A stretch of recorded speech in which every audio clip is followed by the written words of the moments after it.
আমার সম্বন্ধে বলা যাবে না, না ওইটা ব্যান্ড, ওইটা প্রথম আমার সম্বন্ধে বলবেন না, না তাহলে আমি শুনবো না। আমার এটা ঘর, আমি বলতেও দেবো, আমি বলতেও দেবো না, অন্য কোথাও যাওয়া পড়ে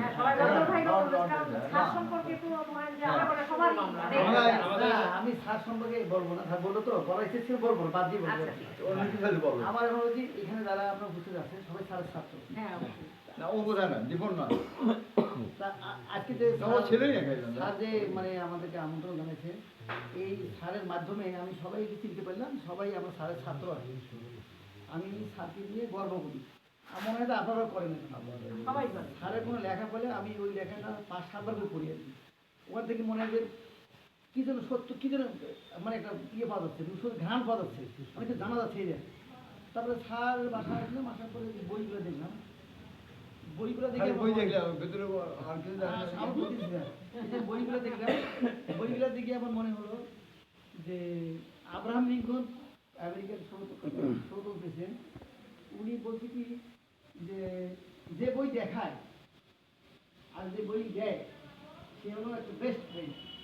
যে বই দেয় এবং বই দেখায় তাহলে বেস্ট ফ্রেন্ড। আমার একটা বই দেখালো, বই সম্পর্কে অনেক কথা বলো, বিষয়ে আমার স্যারের এই যে বইটা দেখি, মানে আমার হয় কি বইটা দেখে মনে হয় আমি এটা পড়বো না, এর কিছু পাবো না।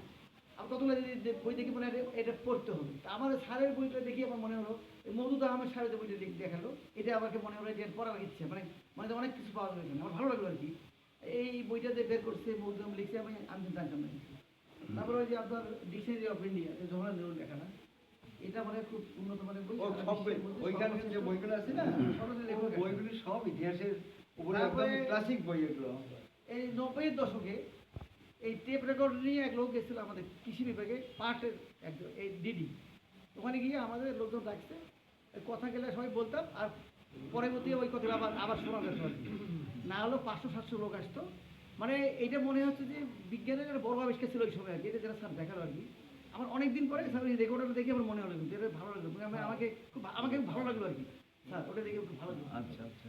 তারপরে এখানে এসে আমি স্যারের বাসায় ঢুকে দিত, স্যারের বাসার যে গাছগুলো সুন্দর সাজানো আছে দেখে খুব ভালো লাগলো। এবং আমি আমার জীবনে উইপিং ট্রি দেখি নেই। না দেখেনি কি? না স্যার, এই গাছটা দেখি বহু জায়গায় আছে, আর বহু জায়গায় আছে।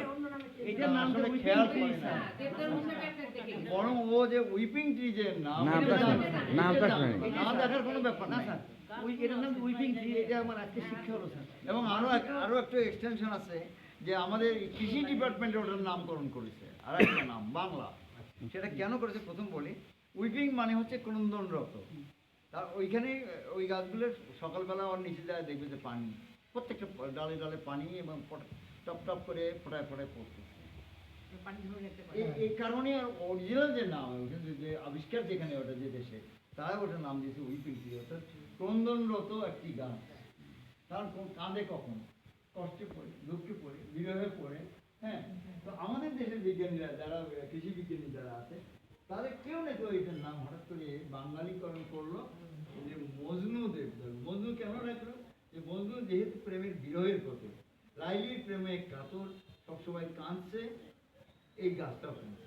তাহলে এটা মজনু দেবদারু, যেহেতু অরিজিনাল প্রজাতি কিন্তু দেবদারু, হ্যাঁ, সেই জন্য এর নাম রাখছে মজনু দেবদারু। তারপরে আমি সংযুক্ত করতে চাচ্ছি, সেটা হলো আমি অনেক বাসায় বেড়াতে গেছি, এরকম হোয়াইট এত সুন্দর সাজানো গোছানো পরিষ্কার গোছানো ঘর দেখিনি। ঘরে ঢুকে দেখতে বাড়িটা একদিকে আছে, বিছানাটাকে ঘোরানো আছে, মানে ঘরেও দেখা যাচ্ছে আর কি। এটা আমার জীবনে প্রথম একটা বাড়িতে আসলাম, যে বাড়িতে সব ঘর সাজানো গোছানো এবং পরিষ্কার পরিচ্ছন্ন, ভালো লাগলো আর কি। তো এখন সাধারণত ওরা একটা ব্যাখ্যা দিই, শ্রেষ্ঠ বাড়ি, ওরা এই যে বেশি বলি না তো, অনেকটা ব্যাখ্যা দিই। সেটা হলো আমাদের কোনো কাজ নেই, 3টে কাজ করি আমরা। 3টে কাজ মানে খাই, এখন খাবারটা এক এক করে দেওয়া শুরু করো। প্রথমত যে আমাদের কোনো কাজ নেই, খাওয়া একটা কাজ। 2 নম্বর তার হলো সংসার ছাড়া পৃথিবীতে আর নাই, বুঝতে পারছো? আওয়ামী লীগের ভক্ত আওয়ামী লীগ অনুযায়ী হয়নি, তার ভাই যেহেতু মুক্তিযোদ্ধা, এটা বীর মুক্তিযোদ্ধা সে, হ্যাঁ, ভুয়ো মুক্তিযুদ্ধ মেলা আছে, সেই জিনিস সে নয়। সে করে মানে কি বলে যে ফ্রন্ট লাইনে যুদ্ধ করেছে সে। তো ভাই যেহেতু যুদ্ধে গিয়েছিল, ভাই তো মায়ের পেটের ভাই, ওই কিন্তু একটা আলাদা একটা ভাই বোনের একটা অন্যরকম সম্পর্ক। কিন্তু ভাই যেহেতু যুদ্ধে গেছিল, স্বাধীনতার বেলা তার কোনো সার নাই। তো একসময় যখন আমি আওয়ামী লীগের আমরা খুব বিরোধিতা করতে এলাম জাসদের সময়, তো সে আমাকে একটা সমাধান দিল যে আমি তো আওয়ামী লীগের ভক্ত না, আমি স্বাধীনতা, স্বাধীনতা যদি কোনো ক্ষতি করো তোমরা তাহলে তোমাদের স্বাধীনতা না। সেই শর্ত মানে চলতেছে। এটা এটা আমাদের মধ্যে একটা বোঝাপড়া আছে তখন থেকে আমরা এখন। তো এই শেষের দিকে এসে সে শেখ হাসিনার বিরুদ্ধে এত বেশি বিরক্ত হয়ে গেল, কোনো কোনো সময় টিভি বন্ধ করে দেয়, দেখবই না, মুখই দেখবো না। এটা সবার প্রায় সব বাড়িতে।